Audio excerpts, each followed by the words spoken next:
Welcome to smart study. আজকে আমি তোমাদের জন্য মিক্সড জিকে কোশ্চেন অ্যান্সার নিয়ে আসছি। আগের যে ক্লাসগুলো করানো হয়েছে সেই চ্যাপ্টারগুলো থেকেই আমি তোমাদের এই কোশ্চেন অ্যান্সার সিরিজটা নিয়ে আসলাম। তো এখানে তোমরা দেখে নাও তোমাদের সামনে যে এক্সাম আছে সেগুলোতে কী টাইপের কোশ্চেন থাকবে বা কোন ধরনের কোশ্চেন হবে। যেগুলোকে আমি টেক্সট করিয়েছি সেগুলো থেকেই কোশ্চেন অ্যান্সার করাচ্ছি, দেখে নাও। দেখো, প্রথমে এখানে কোশ্চেন হচ্ছে, সিকিম কত সালে ভারতের অঙ্গরাজ্যের মর্যাদা পায়?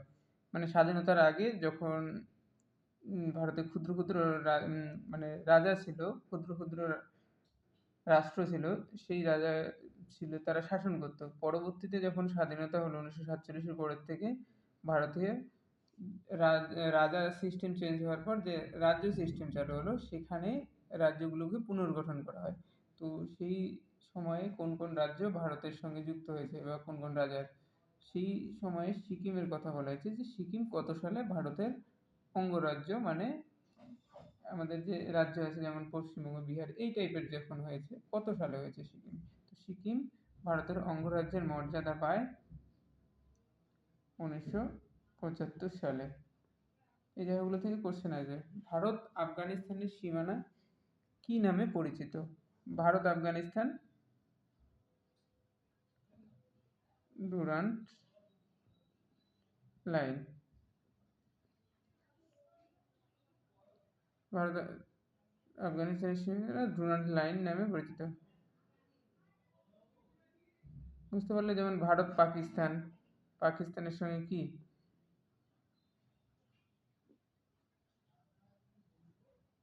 রেড ক্লিফ লাইন পড়িয়েছি আগে। ভারত চীন, চীন যদি আসে তাহলে কি হবে? ভারত চীন ম্যাকমোহন লাইন, ম্যাকমোহন লাইন। বাংলাদেশের সাথে সেই সীমানার নাম কি দেওয়া আছে আমাদের? 3 বিঘা করিডোর, 3 বিঘা করিডোর। তাহলে এই জায়গাগুলো মনে রাখবে যে ধরো Bharat Afghanistan Durand line, Bharat Pakistan red cliff line, চীন হচ্ছে ম্যাকমোহন লাইন, বাংলাদেশের সঙ্গে 3 বিঘা করিডোর, যেটা কোচবিহার ডিস্ট্রিক্টের কুচলিবাড়ি যে জায়গাটা আছে সেই জায়গা দিয়ে পড়ছে 3 বিঘা করিডোর। আন্দামান নিকোবর দ্বীপপুঞ্জের সর্বোচ্চ শৃঙ্গ, যে ভারতের ভূপ্রকৃতির পার্ট এটা, সেটা হচ্ছে কি স্যাডল পিক, সেটা হচ্ছে আন্দামান দ্বীপপুঞ্জের সর্বোচ্চ শৃঙ্গ। আর এখানে দেখো সব থেকে কম জনঘনত্বপূর্ণ রাজ্য, মানে এগুলো সব ভারতের উপর, তো ভারতের সব থেকে কম জনঘনত্বপূর্ণ কি হচ্ছে? অরুণাচল প্রদেশ। অরুণাচল প্রদেশ। কতজন জনসংখ্যা পার স্কোয়ার কিলোমিটারে? 17 জন হচ্ছে পার স্কোয়ার কিলোমিটারে কতজন লোক বাস করছে? 17 জন। তাহলে অরুণাচল প্রদেশ হলো ভারতের সব থেকে কম জনঘনত্বপূর্ণ অঞ্চল। সব থেকে বেশি জনঘনত্বপূর্ণ অঞ্চল কি হচ্ছে ভারতের? বেশি, সব থেকে বেশি হচ্ছে বিহার। তাহলে বিহারের জনঘনত্ব কত? 1129 জন পার স্কোয়ার কিলোমিটারে। তাহলে সব থেকে বেশি জনঘনত্বপূর্ণ রাজ্য হচ্ছে বিহার, 1129 জন per square kilometre. Arunachal Pradesh সব থেকে কম, 17 জন পার স্কোয়ার কিলোমিটার। তাহলে ভারতের সংবিধান তৈরি হতে কতদিন সময় লাগে? এই দেখো গুরুত্বপূর্ণ কোশ্চেন, এগুলো তোমাদের গ্রুপ সি গ্রুপ ডি এর জন্য খুবই গুরুত্বপূর্ণ কোশ্চেন। ভারতের সংবিধান তৈরি হতে কতদিন সময় লাগে? 2 বছর 11 মাস 18 দিন। তাহলে ভারতের যে সংবিধানটা তৈরি হতে সময় লেগেছিল 2 বছর 11 মাস 18 দিন। বুঝতে পারলে? আগে দিন তোমাদের ক্লাস করিয়েছিলাম, ওই জায়গাগুলো থেকেই আমি কোশ্চেন করছি, আর যেগুলো তোমাদের এক্সামে আসবে সেই কোশ্চেনগুলো, এইগুলো কিন্তু প্রত্যেকটা কোশ্চেন ইম্পর্টেন্ট তোমাদের জন্য। ভারতীয় সংবিধানের জনককে? Doctor B.R.. আম্বেদকর।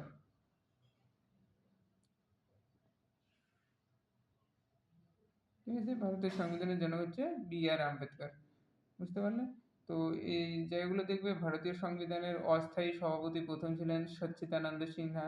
স্থায়ী সভাপতি আগের দিন পড়িয়েছিলাম, স্থায়ী সভাপতি ছিলেন, স্থায়ী সভাপতি সভাপতি কি ছিলেন? ডক্টর রাজেন্দ্র প্রসাদ।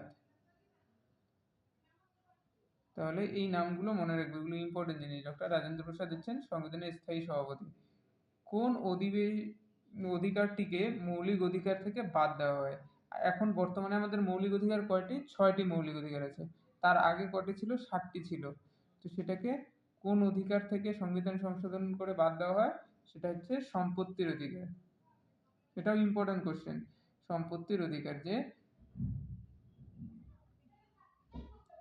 তোমাদের কোশ্চেনে এরকম করে থাকে যে কোনটি মৌলিক অধিকার নয়।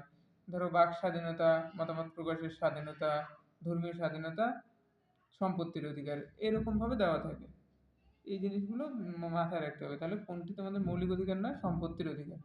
ভারতীয় সংবিধানের ধারণা দেন কে?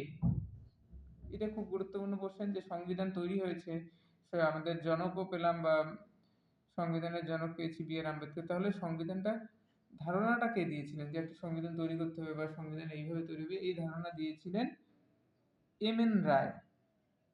এম.এন. রায়। তাহলে মানবেন্দ্রনাথ সম্ভবত চট্টোপাধ্যায়, আমার এই মুহূর্তে মনে পড়ছে না, কিন্তু রায়ের টাইটেল ছিল মানবেন্দ্রনাথ চট্টোপাধ্যায় মনে হয়, কি বন্দ্যোপাধ্যায়, যাই হোক, এই মানবেন্দ্রনাথ এম.এন. রায় নামে পরিচিত। মানবেন্দ্রনাথ বন্দ্যোপাধ্যায় সম্ভবত, যাই হোক, ওটা ম্যাটার করছে না। এম.এন. রায় তোমাদের অপশন থাকবে, এম.এন. রায়, যে ভারতীয় সংবিধানের ধারণা দেন এম.এন. রায়। পরের কোশ্চেন দেখো, ত্রিপুরার রাজধানী কি? আমি বলেছি যে অঙ্গরাজ্যগুলো থেকে তোমাদের কোশ্চেন আসে, যে একটা রাজধানী আসে প্রত্যেকবারই, দেখবে প্রিভিয়াস ইয়ারে তোমার গ্রুপ সি বলো, গ্রুপ ডি বলো, আপার প্রাইমারি বলো, বিসিএস এর কোশ্চেনও তুলে দেখবে, যে ওয়েস্ট বাংলায় যতই এক্সাম হোক না কেন, দেখবে তোমরা কোনো না কোনো রাজ্যের রাজধানীর নাম দেয়। তাহলে ত্রিপুরার রাজধানী কি? আগরতলা। ধরো দিল এখানে ত্রিপুরা না দিয়ে ধরো মিজোরাম দিল, মিজোরাম, তাহলে মিজোরামের রাজধানী কি? আইজল। তাহলে তোমাদের সব মনে রাখতে হবে, এইভাবে দিল। বিহার ধরো দিয়ে দিল সহজ, যে বিহারের রাজধানী কি? পাটনা। আর একটা জিনিস খেয়াল করবে, যে রাজধানী অঞ্চলগুলো দেখবে এই যে নর্থ ইস্টার্ন কান্ট্রিগুলো থেকেই বেশি দেয়। যেমন আসামের রাজধানী আসাম, হয়তো এরকম হয় আসামের রাজধানী বললে সবার মাথায় কি আসে? গৌহাটি, কিন্তু আসামের রাজধানী গৌহাটি না, আসামের রাজধানী দিসপুর। এই জায়গাগুলো মনে রাখবে, যে রাজধানী তোমাদের একটা থাকবেই এক্সামে। বৌদ্ধ ধর্মের মূল ধর্মগ্রন্থ কি? দেখো, বৌদ্ধ ধর্মের মূল ধর্মগ্রন্থ হচ্ছে ত্রিপিটক। 3টা পিটক বলা হচ্ছে, কি কি? বিনয় পিটক, শুদ্ধ পিটক, শূদ্র পিটক, অভিধর্ম পিটক। এই 3টা হচ্ছে বৌদ্ধ ধর্মের মূল ধর্মগ্রন্থ। আর 3টাকে একসঙ্গে বলা হচ্ছে ত্রিপিটক। বিনয় পিটক, শুদ্ধ পিটক পিটক আর অভিধর্ম পিটক। অভিধর্ম পিটক। গৌতম, তারপরে দেখো গৌতম বুদ্ধ কোথায় তার বাণী প্রথম প্রচার করেন? যে গৌতম বুদ্ধ সিদ্ধি লাভ করার পরে তার বাণী প্রথম, তার উপদেশ যে তার শিষ্যদের উদ্দেশ্যে দিয়েছিলেন, সেটা প্রথম কোথায় দিয়েছিলেন? সারনাথ। সারনাথ, সারনাথে তার প্রথম বাণী দেন। এই যে কোশ্চেনগুলো আমি তোমাদেরকে দিচ্ছি, এগুলো প্রত্যেকটাই ইম্পর্টেন্ট কোশ্চেন, প্রত্যেকটাই তোমাদের এক্সামে, তোমরা এখান থেকেই দেখবে 2-3টা কোশ্চেন পেয়ে যাবে, বেশিও পেতে পারো, আমি তোমাদের বলে দিলাম। দেখো, জৈন ধর্মগ্রন্থগুলি কোন ভাষায় রচিত? জৈন ধর্মগ্রন্থগুলি কোন ভাষায় রচিত? খুব ইম্পর্টেন্ট কোশ্চেন। প্রাকৃত ভাষায়। প্রাকৃত ভাষায় হচ্ছে জৈন ধর্মগ্রন্থগুলি রচিত। এখানেই যদি আবার কোশ্চেন আসে যে বৌদ্ধ ধর্মগ্রন্থগুলি কোন ভাষায় রচিত? এগুলো হচ্ছে পালি ভাষায়। পালি ভাষা। তাহলে এখানে দুটো জিনিস জেনে রাখো, জৈন ধর্মগ্রন্থ প্রাকৃত ভাষা আর বৌদ্ধ ধর্মগ্রন্থ পালি ভাষা। বুঝতে পারলে? এখানে একটা জিনিস বলে রাখি, তোমাদের এক্সামে আসবে না কিন্তু জেনে রাখা ভালো, যে এই পালি ভাষার জন্য কিন্তু জৈন ধর্মের থেকে বৌদ্ধ ধর্ম মানুষ বেশি গ্রহণ করেছিল, কারণ পালি ভাষাটা ছিল সহজ সরল ভাষা, আর প্রাকৃত ভাষা কঠিন ভাষা। ভাষার জন্য দেখো ধর্ম প্রচারের ক্ষেত্রে অনেকটা প্রভাব পড়ে, মানুষ সহজ সরল জিনিস সবসময় গ্রহণ করে।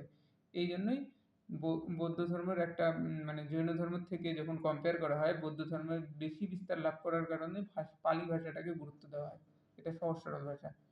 পৃথিবীর প্রাচীনতম সমুদ্র বন্দর কোনটি? তাহলে পৃথিবীর প্রাচীনতম সমুদ্র বন্দর ছিল লোথাল। সেটা পৃথিবী বা ভারত একই, ভারতও তো বৃহত্তম, পৃথিবী যেহেতু সেহেতু ভারতেরও বৃহত্তম। তাহলে পৃথিবী বা ভারতের বৃহত্তম প্রাচীন সমুদ্র বন্দর হচ্ছে লোথাল। যেমন মহেঞ্জোদারোর পাটগুলো, এই যে জায়গাগুলো, এই জায়গাগুলো থেকে কোশ্চেন আসবে। মহেঞ্জোদারোর কথার অর্থ কি? মহেঞ্জোদারো, মহেঞ্জোদারো কথার অর্থ কি? মৃতের স্তূপ, মৃতের স্তূপ। এই জায়গাগুলো থেকে তোমাদের কোশ্চেন হবে। অশোকের শিলালিপির পাঠোদ্ধার করেন কে? আর একটা গুরুত্বপূর্ণ কোশ্চেন, অশোকের শিলালিপির পাঠোদ্ধার করেন কে? এগুলো আমাদের নথি বলা হচ্ছে, ইতিহাসের তথ্য, যে এই জায়গাগুলো থেকে আমরা জানতে পারি এই বিষয়গুলো থেকে, যে হ্যাঁ আগে অশোক ছিল, ধরো প্রাচীন যুগের কথা বলা হয়েছে, যে রাজতন্ত্র ছিল না প্রজাতন্ত্র ছিল বা কোন মুনি ঋষি ছিল, এই জিনিসগুলো আমরা যেই জায়গাগুলো বা যেই বই যেই শিলা থেকে পাই সেগুলোকে নথি বলা হয় ইতিহাসের। তাহলে অশোকের শিলালিপির পাঠোদ্ধার করেন কে? James Prinsep. James Prinsep.